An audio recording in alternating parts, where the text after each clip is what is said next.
everybody to this Mummy Star Ask the Expert session on returning to work after cancer in pregnancy. My name is Fiona and I'm one of the information and support workers here at Mummy Star. We're also joined by two of the support team members, Sarah and Jenny, and our CEO and founder of Mummy Star, Pete Walroth. Our guest speaker today is Hilary Winch, a specialist in occupational medicine. Hilary, welcome. I wonder if you could start by just telling a bit about yourself and your background. Of course. Thanks so much for having me today, and great to be with you all. So as Fiona said, my name's Hilary Winch, and my background is I'm an occupational health nurse. I've been in nursing for many years, but I've been in occupational health now for about 26, 27 years. So I come with a little bit of experience. I head up a service, an occupational health service within the NHS at the Norfolk and Norwich University Hospital, and provide occupational health services to various organisations in the Norfolk region. But I'm also chair of the NHS Health at Work Network, so that's coordinating a network of occupational health specialists across England, and a little bit in Wales and a little bit in Scotland, but predominantly in England, to ensure we sort of collaborate on work and we share good practice amongst the network and those sorts of things, keeping ahead of all things related to occupational health, particularly within the NHS, but also wider afield, which impact other organisations as well. Great, that's lovely. Thanks very much, Hilary. I'll start with the first question today. Our mums are often off work for prolonged periods of time due to a combination of maternity and sick leave, and keen to return to some form of normality, often may look to return to work relatively soon after the treatment ends, perhaps overestimating their readiness. Can you talk a bit about how our mums can gauge their fitness to return to work, and if not ready, what steps they themselves can take to help them to get there? Yes, I think it's really important to start off with, and for those of you who are going through this situation, is to really take stock of what's happening within your lives. Clearly, you're juggling the impact of a cancer diagnosis, cancer treatment, as well as being a new mum. And I think any one of those would throw some people into sort of concern about what they can do and what they can't do. But it's really important that you take stock about what you're dealing with. Conscious that, you know, from a physical perspective, you could be quite tired post-treatment or post having some sort of surgery, and thinking about rehabilitation post-surgery. But you're also juggling being a new mum, and that comes with its own sort of tiredness, fatigue, all that type of things as well. And then psychologically, of course, you've got those dilemmas of cancer diagnosis alongside being a new mum, and the hormones and all the emotions that come with lots of that. So there's lots of things to think about even before you think about jumping back into work. But when you're looking at a work perspective, I think it's really important that you think about some key factors about your job. So what is your job role? What are the activities that you are required to do in your job role? You know, is it quite a physically demanding role? Is it quite emotionally draining? And weighing up some of those factors. What hours are you contracted to do? What work are you contracted to do? Is it day hours? Is it a straight office day hour, as it were? Is it shift work? Is it long days?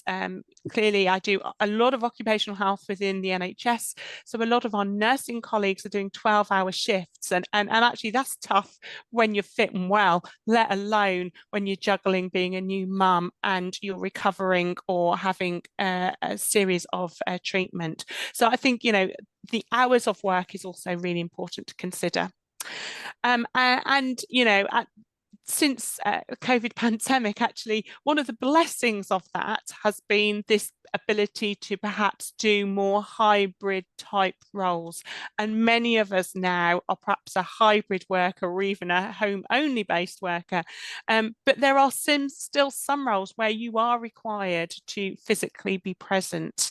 And so it's understanding what is your job? Is it somewhere where you have to be physically present in the office all the time? Or is it a job where you can perhaps juggle some hybrid working, some home-based working? And don't also forget about things like your commute. So your commute, how long is that commute? How long does it add into your day? And if you're working a 12-hour shift and you've got the best part of 30 minutes to an hour either side of commute, that is your day being elongated quite considerably. So before you even think about preparing yourself to go into work, you've got to weigh up some factors about your job. But if you're at the point where you think, right, I've weighed up my job, I sort of think it's time to dip my toe in the water, what I would really consider you doing is thinking about what are you doing at home and how much of your daily activities of living are you able to do. So things like shopping, cleaning, ironing, walking the dog, all those practical things, how much of that can you do before you absolutely need to take a break?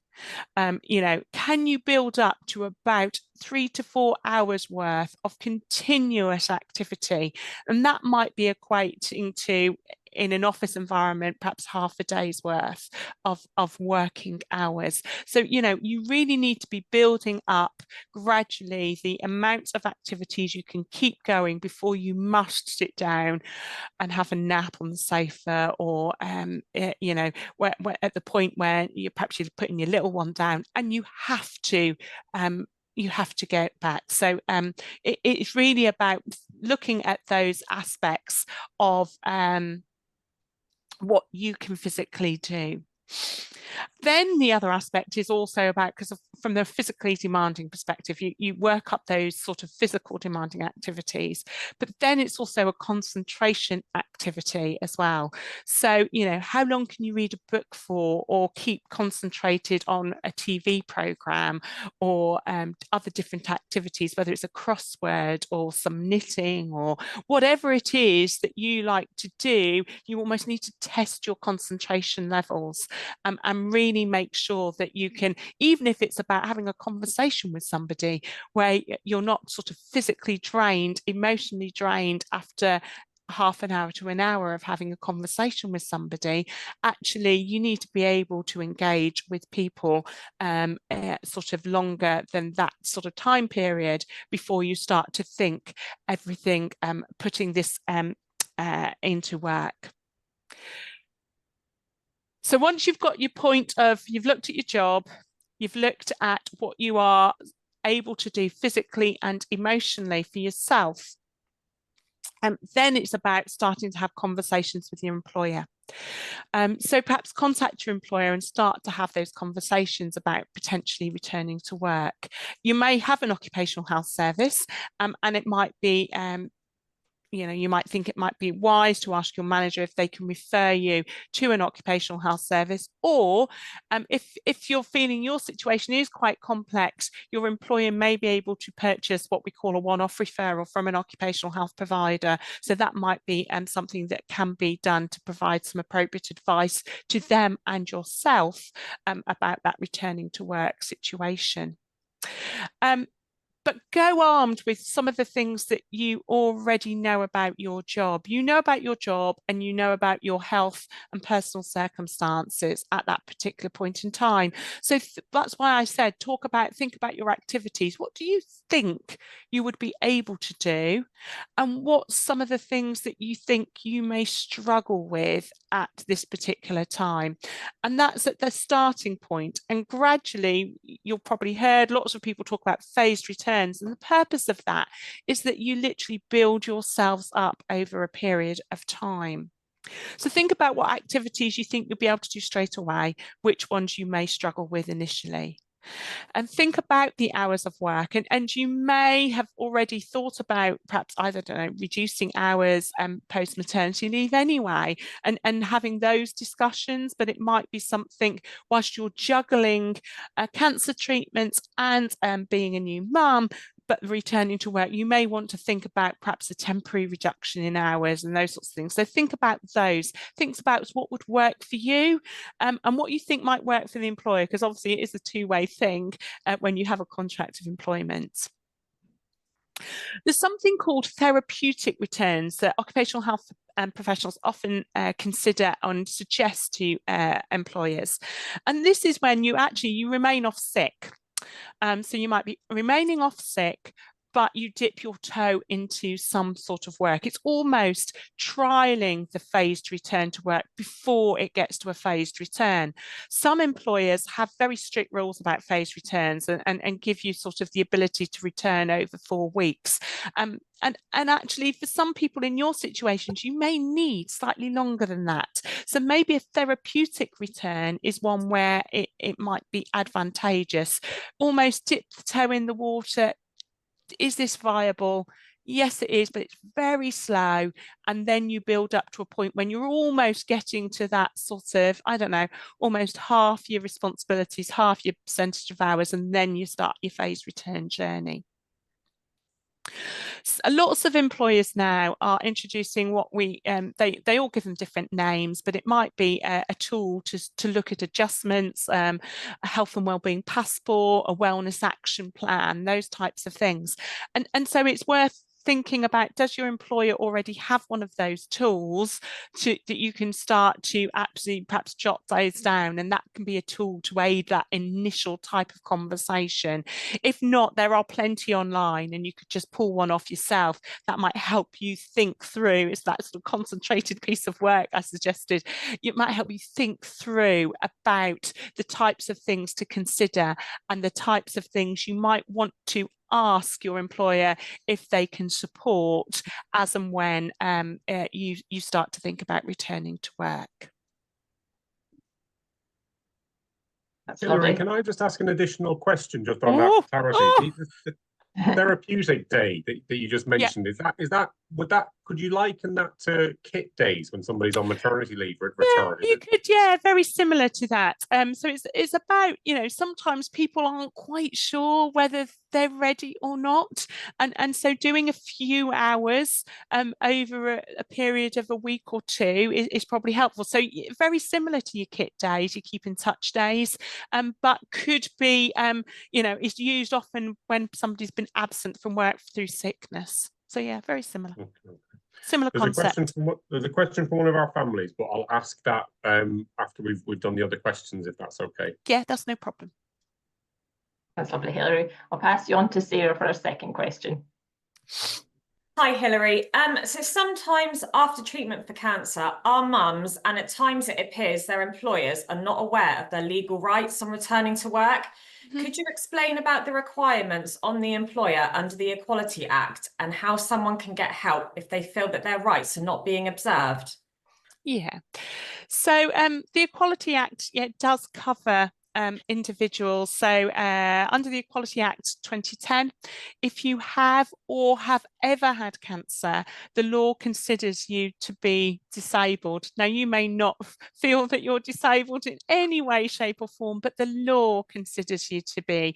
And the same would apply. I know Fiona sort of asked me to mention that in Northern Ireland, it still remains as the DDA, the Disability Discrimination Act, and in Southern Ireland about the Employment Equality Acts. But under the Equality Act, Disability Discrimination Act, Employment Equality Acts, employers are required to make reasonable adjustments to help support people with disabilities. And that can be about to enable them to continue to work, to return to work, etc., etc. Now, the bit which is always tricky is the word reasonable.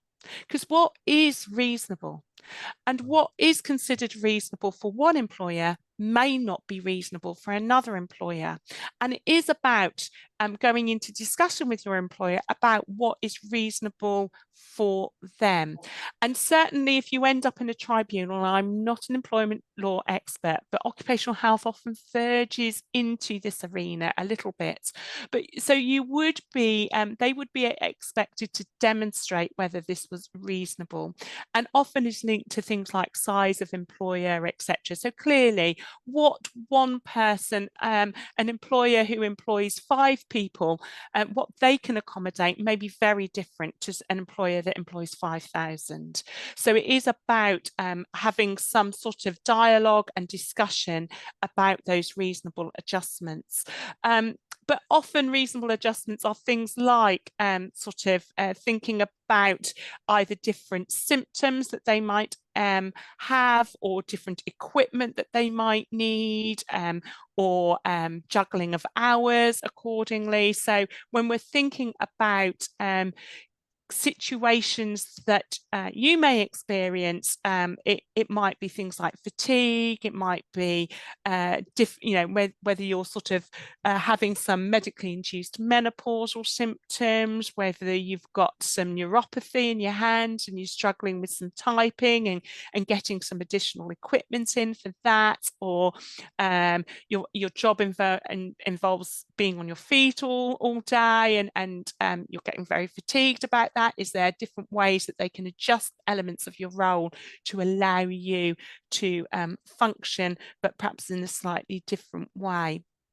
So it is around that reasonable and then adjustments. So I think it's quite a hard one when people feel that what they're asking for is reasonable, but actually the service might not be able to run if they can't. I've literally just come off a conversation with our own organisation, nothing to do with your situations, but the same applies. Is what is being reasonable if somebody is asking for an adjustment in their hours to accommodate their health condition, but you have to run a service as well, and how do you juggle that element and the considerations?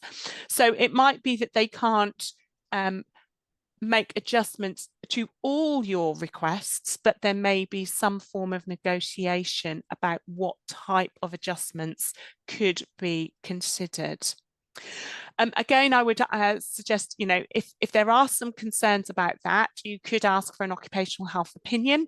And if you've got an occupational health service as part of your employer, then ask for that referral. And again, if not, you may be able to get your employer to undertake a sort of a one-off referral to an occupational health provider. I would also consider linking in with your HR teams, so your human resources teams, for guidance and advice, because they will know the elements from the employment law perspective, so very helpful.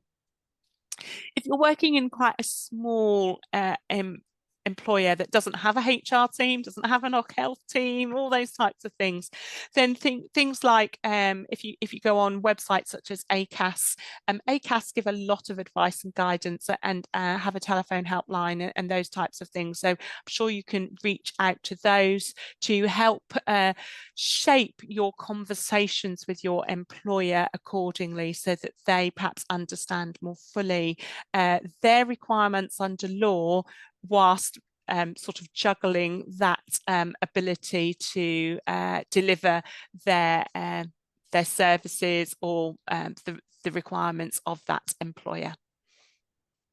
Hope that helps. Okay, thank you. Before we move on to that, our last question, I was just wondering, when you mentioned about making adjustments where that might require additional equipment, some of our mums have mentioned access to work. Is that something that they could use in that situation? Yeah, absolutely. So Access to Work is a government-funded initiative which helps and support people to either remain in the workplace or enter the workplace. So definitely, that's an area that you can self-refer in my language to. Because it's based on your NI numbers, etc. So it is something that you, as an employee, reach out to. But if you think you will need additional equipment, or your needs are quite complex now and your employer just doesn't know where to start, then absolutely access to work is there and available. They will support the assessment, and depending on your employment terms, will also help support some of the funding of the equipment. So in people to enter the workplace, I think they fully support it.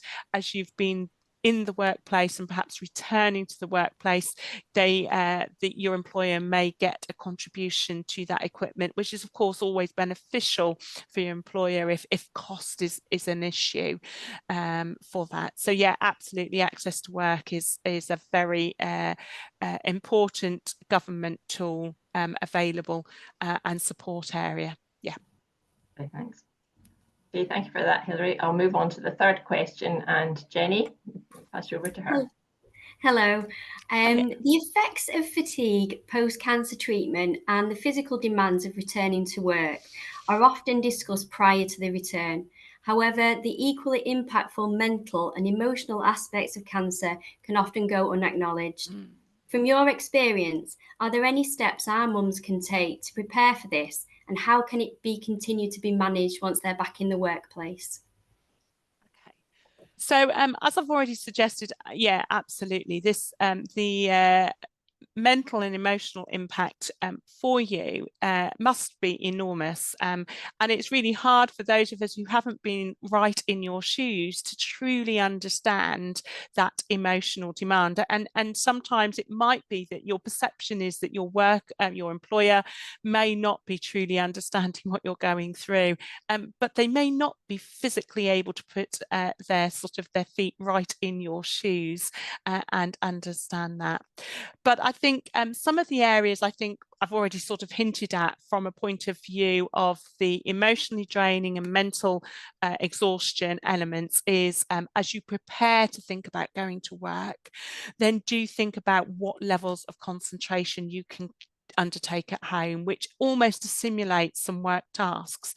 So, you know, if your work is very sort of computer driven, start getting on a computer and start to do some things which and get that brain stimulated into a work mode again. Do think about the avenues of support that are available to you. Now, it could be, again, if you are working in an organisation that has an employee assistance programme, then use them, phone them, use that for emotional support. But equally, there are lots of support routes for people going through cancer that I think, you know, reach out to those for that emotional support that you are dealing with. And equally, we've talked about access to work from a physical perspective, but there is the access to work mental health support as well. So there's a firm called Maximus that run the access to work mental health support, and they often have things like work coaches, etc., who can support you in the preparation as well as when you start that return to work journey. So that's perhaps a good avenue of support that is available to you. But I suspect there are many support offerings from a cancer service aspect as well. I think when you get into work, then do think about, you know, it will be emotionally exhausting, physically exhausting when you first go back into work. Just think about, you know, pre your current situation, if you'd had a holiday, the impact of going back to work after a 2 or 3 week break is quite daunting, and it's quite physically and emotionally draining. Multiply that, bearing in mind what you have going on in your life at this moment in time, and that will impact you. So it's important that you think about looking after yourself when you are going back to work. So thinking about the practicalities regular stretch breaks, regular breaks away from that busy work environment, time out, walk in the fresh air, all that type of stuff really does start to get you alert, either first thing in the morning or during the working day. Really, really important that you look after yourself and you take control to ensure that you get those breaks that you are needing accordingly. But there's some other things that you can have, you know, having regular contact with your line managers so that they understand what you're going through, and talk to them, be honest with them. You know, if you've got anxieties about memory things and those sorts of things, they can work with you around perhaps building up some strategies to help in that, whether that's work, you know, the good old lists and those types of things, or sometimes people have then got into the point of actually being back in a very noisy environment. It's really distracting. Some noise cancelling headphones sometimes can help if you're in an open plan environment, or juggling that time between home-based, office-based, if that's feasible for that role. It really depends on the role, but really starting to build up, gain that confidence of your work. Bring to your managers the things that worry you, the things that you're struggling with, so that they can start to think about there may be some very easy practical solutions that can be put into place which will help you and support you at that period of time. Equally, if there aren't sort of emotionally support offerings within your organisations, they may support you by funding that if need be. So yeah, just ask. I think those are the sorts of things. Have that regularly. Keep your managers updated with how you are feeling and what it feels like for yourself. They may not have the crystal ball. They may not be able to see it. You may not be displaying sort of symptoms or behaviours that say you're struggling. So have that regular dialogue and do be honest with them.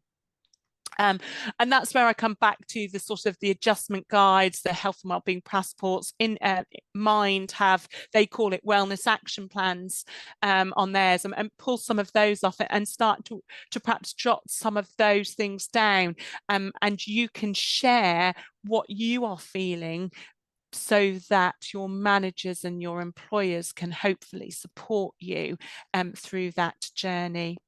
And then of course there's all the other things, you know, the sort of the 5 steps to well-being are there, you know, making sure you connect with others.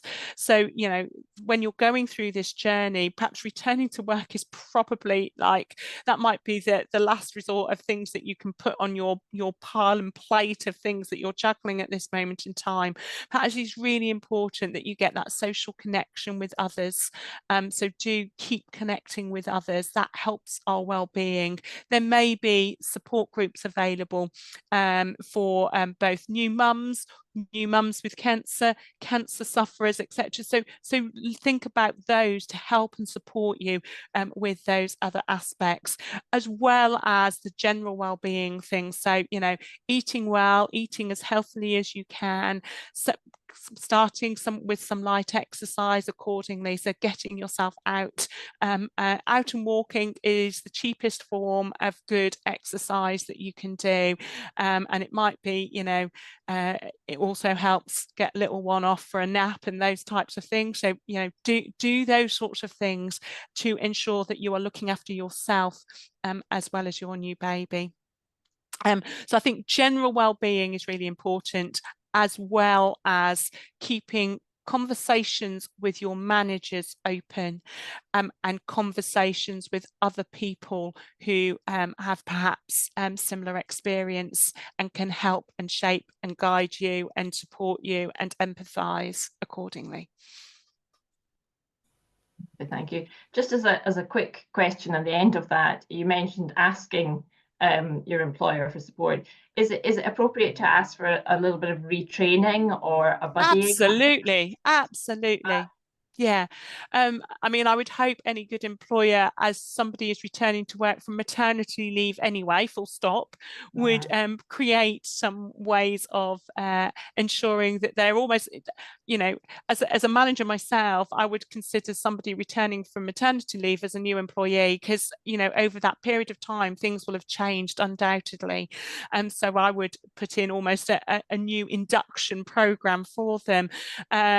Now, I might be one of far few managers who do those types of things, but I would hope a lot of organisations would consider that support offering for somebody returning from mat leave, irrespective of what additional circumstances that you've had. So you might have prolonged absence, so you might have had your mat leave and further absence because of your cancer treatment.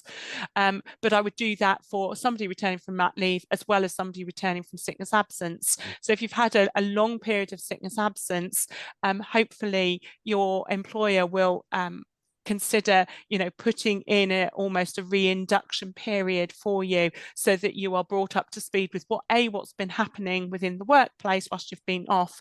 And there may be new processes, there may be new areas of training and those types of things to consider. So absolutely, if you need to build that, it's all about building that confidence up. And that's why I say keep engaging with your manager. If you get back and you find, I'm really struggling with this aspect, I can't remember, I'm struggling to concentrate, you know, have that dialogue, because actually some support offerings such as retraining, etc., is easy to put into place. That point that you just made there, Hilary, do you think that is part of the issue when it comes to a situation like ours, where many employers they're trying to support an employee back into the workplace, but they're trying to do it, almost seeing it in a binary way of, is this person coming back from maternity leave or are they coming back from sick leave?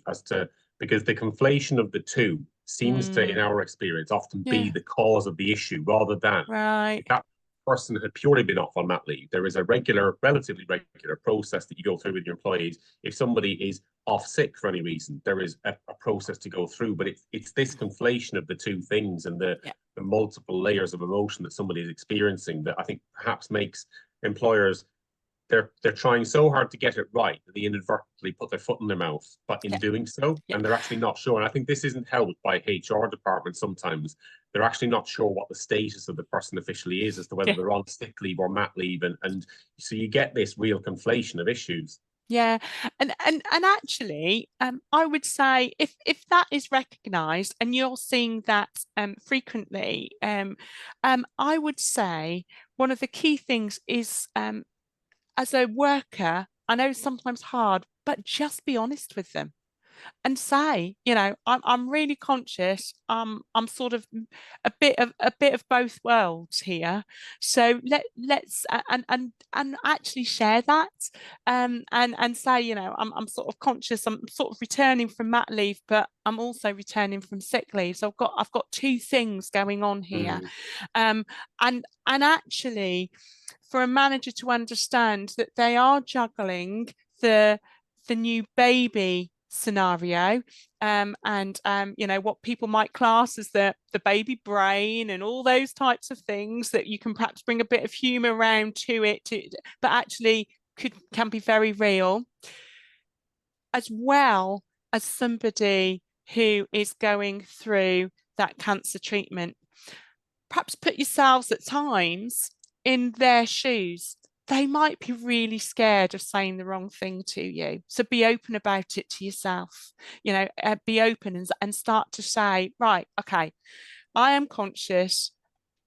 I've had a really, really rough time. So what would have been the sort of the perfect pregnancy, new baby, maternity leave, return from maternity leave, everything's all good, all happy, all great.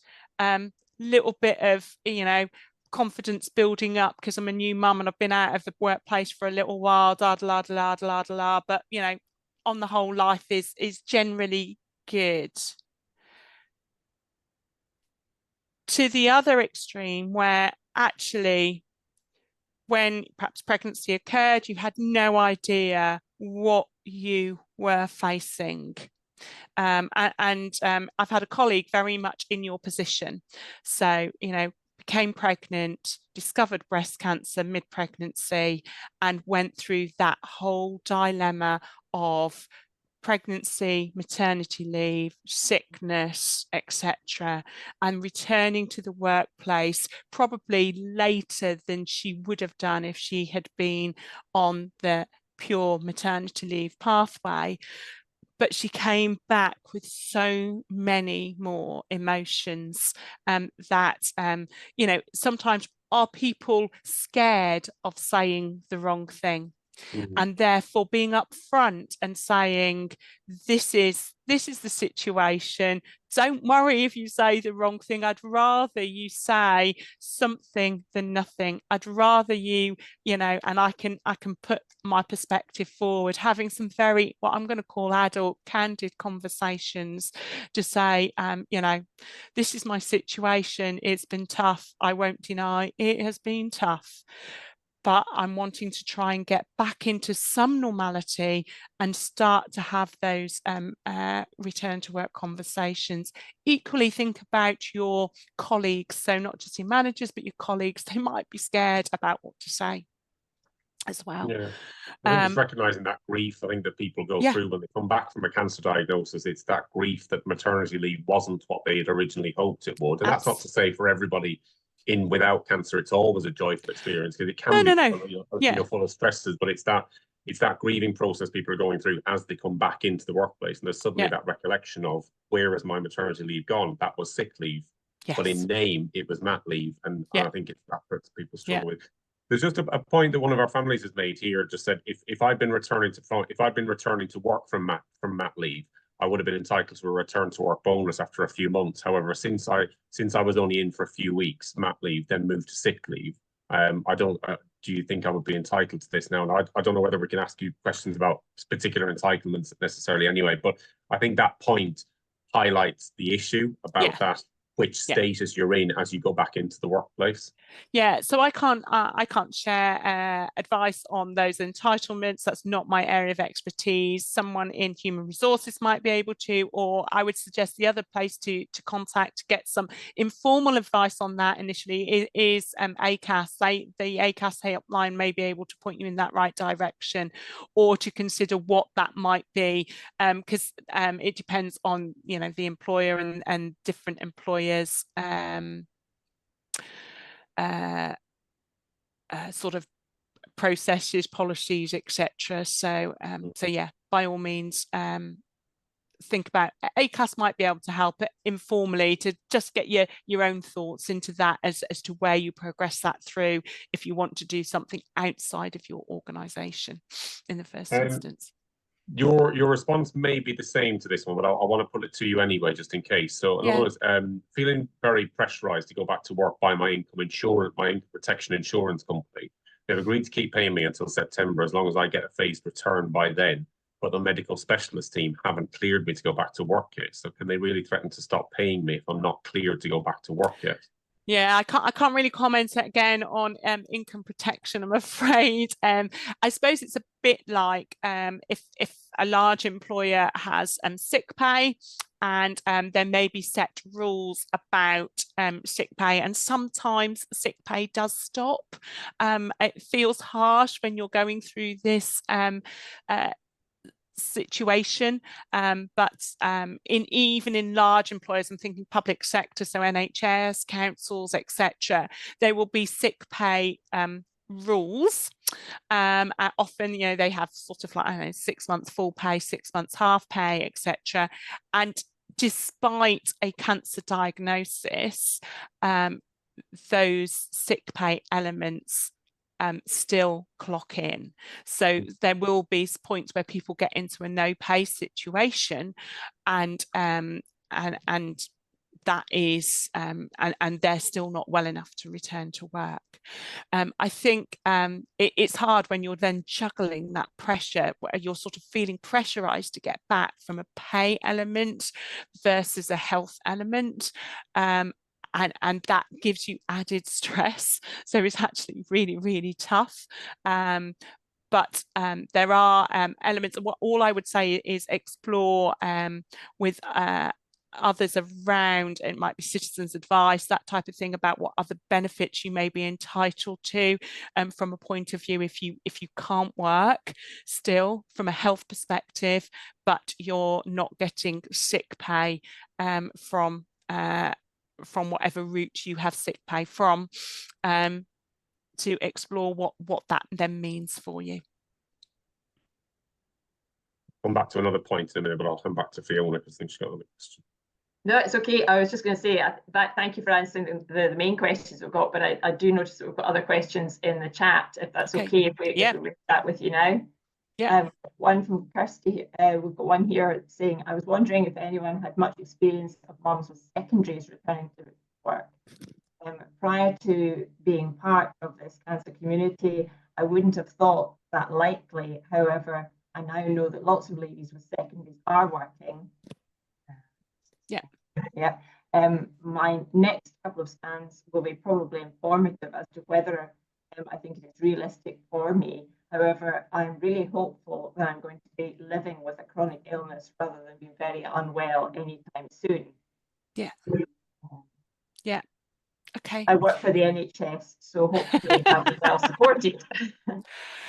Okay, so well, first of all, yes, if you work for the NHS, hopefully they will be supportive in this. And yeah, there are people who do return to work with secondaries. And again, I can speak for a member of my own team who returned to work with secondaries, and we supported her to maintain her work accordingly. So yeah, I think that definitely you can. It's like, as you've described it, that chronic illness. You've got almost like that underlying health condition. No, in theory, the adjustments are what in line with what your symptoms are and those types of things. So it's about having those open discussions early on to say, actually, I can work with cancer. I can work with a primary, with a secondary diagnosis. If from a point of view of your functionality, you feel you're well enough to do that, and obviously that emotional demand. But there is no reason why people cannot work when they've got a secondary diagnosis as well. It might mean that you have to have those discussions about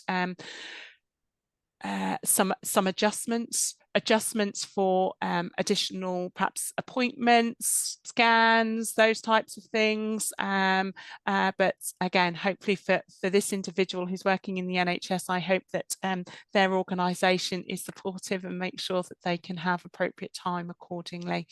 So yeah. And I suppose according to the Equality Act, the fact that reasonable adjustments also encounters appointments for medical appointments, that sort of thing should still be covered with absolutely. So it's no different almost whether you've got a primary or a secondary or a different underlying health condition.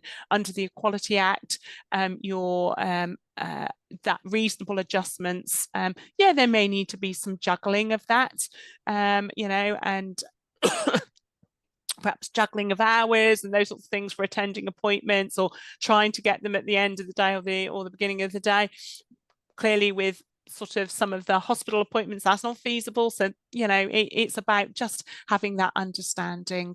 But definitely there is no reason why, if somebody is feeling that they can undertake a considerable aspects of their role, that they can't undertake that role.